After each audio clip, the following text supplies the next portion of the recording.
एनडिएफबिनि इस्युखौ सुफुंजानायखौ जों नुवाखै।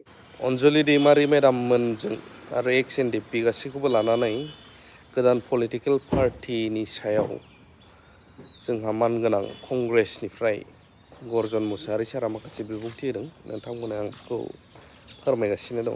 मैयानि एमसिएलए माबा माबि बेखौथ' गोबाङा नुदों, गोबाङा दामदों, गोबाङा दामाखै। बिनि गेजेरावबो नैबे फंनैसो बाथ्रा बुंनो मोननायनि थाखाय साबायखर जासिगोरदों। गोबाङानो सोंबाय थादों जे मैयानि गोदान पार्टी दानाय एक्स एनडिएफबि फरामनि नेतृत्वआवहाय गोदानै पार्टी दाजानाय अल्टारनेटिभ पार्टी अफ बड'लेण्ड बेखौ मानो दानाय जाखो, मानो दाखो, गोबां सोंलु एखेबारे सारा मा बुङो मा बुङा। दा गिबिथारावनो आं बुंनो साननाया बेनो, बिथांमोनहा मानो दादों मानो दायाखै, निस्सय बिथांमोनाव माखासे एजेन्डा थानो हागौ। खिन्थु आंनि नोजोराव, व्यक्तिगत आंनि नोजोराव आं होननो सानदों दिनै जे दिनै एक्स एनडिएफबि फरामा फिन खनसेबाव ज' जानानै लाइक माइन्डेड गोबां बोसोर अस्त्रजों दावहा नांबोनाय, गोबां हाजार हाजार बर'फोर खहा जानाय, नस्थ' जानाय बे दावहारुफ्रा बिटिआर एकर्डनि उनावबो नांगौ बादि सेटेलमेन्ट मोनैनि जाहोनावनो एक नाम्बार जाहोना बेनो जे बिथांमोना दिनै बे पार्टिखौ दानानै लानो गोनां जादों खोमा आं सानदों। खारन जोङो नुबोबाय थांनाय 17 बोसोर बिपिएफनि गभर्नमेन्टनि आमोलाव, थामहिनबा हाग्रामा बिथांनि नेतृत्वआव बिपिएफनि नेतृत्वआवहाय एनडिएफबिनि इस्युखौ सुफुंजानायखौ जों नुवाखै। रन्जन नाब्ला आरो बिथांमोनजों हमजानाय गोबां जोहोलाव, बर' जोहोलावफोरखौ हगारजानायखौ जों नुवाखै। खारन जों मिथिबोदों बियो पलिटिकेल प्रेसारा जायोमोनब्ला हाग्रामानि नेतृत्वआव चन्दन ब्रह्म बिथांमोननि नेतृत्वआव, खाम्फा बरगयारिमोननि नेतृत्वआव बै समावनो रन्जन नाब्लाजों लोगोसे एनडिएफबिनि बिथांमोना गनायनो गोबां सुबिदा दंमोन, नाथाय बिथांमोना बे दायित्वखौ लाबोआखै। बिनि उनावहाय नै बिटिआर एकर्डनि उनावबो बुंनो थाङोब्ला बे एनडिएफबिनि एकर्डमोन। बिथांमोननि गेजेरावहाय गबिन्द गद आरो धीरेन गदनि थाखाय दिनै एनडिएफबिआ जेरै सिगाङावबो गावसा गावसिमोन आरो गावसानानै थाबावबाय।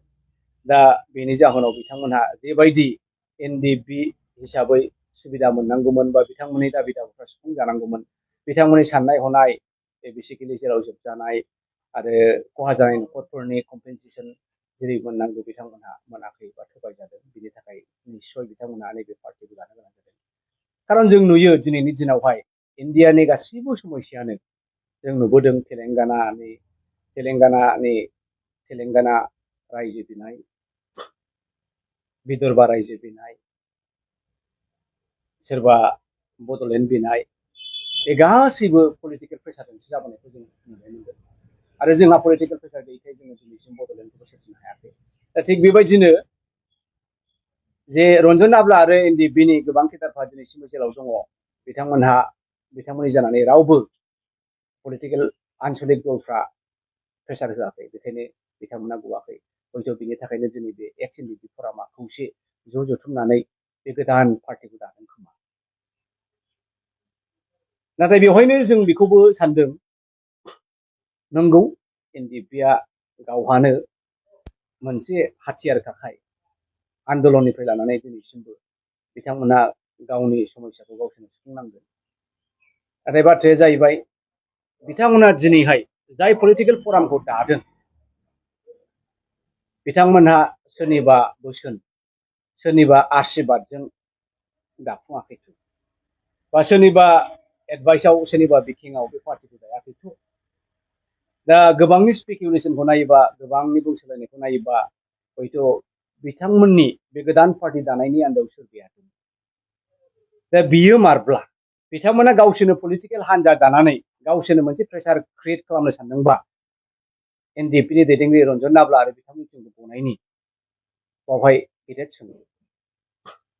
नाब्ला बिथांनि व्यक्तिगत, बिथाङा जिबायदि दिनैहाय बर' हारिनि सासे लेजेन्डारि लिडार, गोबां सम बिथांनो अफार होबोदों सेन्ट्रेल गभर्नमेन्टनिफ्राय, स्टेट गभर्नमेन्टनिफ्राय, नाथाय बैफोरबायदि गिदिर गिदिर अफारखौबो बिथाङा आं कमप्रमाइज खालामा होननानै थाबोनाय मानसिया दिनै नंखाय बाखाय पलिटिकेल पार्टि दाब्रबनानै जे माबा मोनसे प्रेसार खालामनो हागोन बे खिन्थु भुल जागोन बायदि मोनदों। दा बेखायनो आंनि फारसे बुंनो नागिरनाय बाथ्राया बेनो जे बिथांमोना दाबायब्ला बिथांमोनहा मोजां जाथों। Best wishes to the new party, President Abu Anjali बिथां आरो बिथांनि टीमनिसिम। APCC थामहिनबा आसाम प्रदेश कंग्रेस कमिटिया अल इन्डिया कंग्रेस कमिटिया बावैसो सिगां BTC खौहाय नायसंनो थाखाय मोनसे गोदान नायसं आफाद दाना होदों। बे जाहैबाय BTR कंग्रेस अबजार्भार्स कमिटि आरो बे अबजार्भार कमिटिनि चेयारमेन आंनो आरो आंजों लोगोसे साब्रै अबजार्भार मेम्बारफोर होफादों आरो मोनफ्रोमबो जिल्लायावहाय सानै सानै कोअर्डिनेटरफोर होदों। दा बेखौनो उसिला लानानै आङो इतिमধ্যে बेरायजोब्बाय गासै 40टा समस्तियाव बबेबा जायगायाव खननै खनथामबो जाबाय। जों नुदों एबाराव कंग्रेसनि मोजांथार फिल्ड दङ। सिम्पल उदाहरनाव आं बुंनो सानदों जोङो दाखालि उदालगुरियावहाय मोनसे मण्डल कनभेनसनाव थांनानै सोंदों साफ्रोमबो मोनफ्रोमबो ब्लक प्रेसिडेन्टफोरनाव मण्डल प्रेसिडेन्टफोरनाव जे थांनाय लकसभायाव नोंथांमोना बेसेबां भट मोना एसेल' मोनोबा मानो मोनदों। जेरै धनस्रीनि खोथाखौ होन धनस्रीयाव थांनाय लकसभायाव कंग्रेसआ 19,000 मोनदों, BPFआ 17,000 मोनदों आरो UPPLआ 14,000 मोनदों। बेखौ नायोब्ला धनस्रीया दिनैनि दिनावबो कंग्रेसनि मोनसे समस्ति देरहाथावथाव समस्ति। बिनि उनाव फासनुय सेरफां जेराव आदिबासि डमिनेटेड। जोङो सोंबाय नोंथांमोनहा थांनाय लकसभा इलेक्सनाव first position, second position, third position, बिथांमोनहा ओमफ्राय सेकेन्ड पजिशन। मानो सेकेन्ड मानो थार्ड नङा? अब्ला होनबाय सार दे जोंनि केन्डिडेटआ बे जायगायाव थांनानै खनसेबो केम्पेइन खालामाखै। जोंनावना ब्लक कमिटियानो दाजादों, जोंनावना मण्डल कमिटियानो दाजादों, जोंनावना बुथ कमिटियानो दङ। बिनि मोनसेबो गैया तथापिय थामहिनबा जोङो सेकेन्ड पजिशनाव फैदों, फार्स्ट पजिशनाव BJP। दा जोंनियावहाय ब्लक दङ, मण्डल दङ, बुथ जाबाय, सार एबार जोङो 1 नाम्बार पजिशनाव फैगोन। दा बेबायदिनो जों उदालगुरियाव मोनथामसो जायगाखौ इतिमধ্যে संबाय जे मोनथामाव उदालगुरियाव जों देरहायो। बिनि उनावहाय तामुलपुराव फैबाय जों। तामुलपुराव जोङो मोनबायावहाय मोननैया सियर जानांगौ आरो बाक्सायाव जोङो मोनसेया मोनदों। अब्ला उदालगुरियाव मोनथाम, तामुलपुराव मोननै मोनबा, बाक्सायाव मोनसे 6टा जाबाय। चिराङाव काजलगावआ जोंनि, मानास सेरफाङाबो जोंनि आरो मोजाङै नाजायोब्ला जोङो नैनि सिमायाव दहाय थांनानै फैदों जों बाहायबो मोनदों। अब्ला बेसेबां जाखो? मोनथाम जाबाय। 6 आरो 3 बेसेबां 9टा आरो क'क्राझाराव खुनु उफाय गैया मोदाय रुजाब्लाबो जोंखौ रावबो फेजेननो हाया। बे 12टायाव जोङो मोनथामा 100% सियर। अब्ला बेसेबां जाखो? नै जों गभर्नमेन्ट दायाब्लाबो बे बारावहाय जोङो गभर्नमेन्ट दानायाव थाफागोन आरो रोखा जाबाय।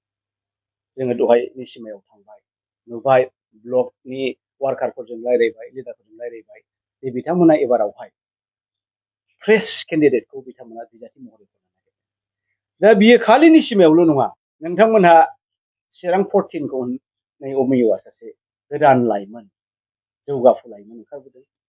एन'स बिथाङा 13 चिरांनिफ्राय गेलेगोन, बिथाङाबो गोदान मोखां। दा मोनफ्रोमबो समस्तियावनो कंग्रेसआ साफा साफा गोदान फ्रेश रावजोंबो दाय फोदै गैयै केन्डिडेट। दा बेखौ नायोबा जों सानदों एबारावहाय रायजो राजाफ्रा जोंखौ अनसायगोन। खारन नोङो निसिमानि खोथाखौ बुङोब्ला जेम्स बिथाङा BTC सोरजिजेननायनिफ्राय दं। सानफ्रोमबो जि जेम्सआ मोननांगौ बिथां नङाना, सोरबा सासे बर' लाइमोनाबो गोदान समाव मोननांगौ। दा बेफोर गासैखौबो कनसिडार खालामनानै जों सानदों एबाराव कंग्रेसआ गाज्रि जानाय नङा, मोजां जागोन।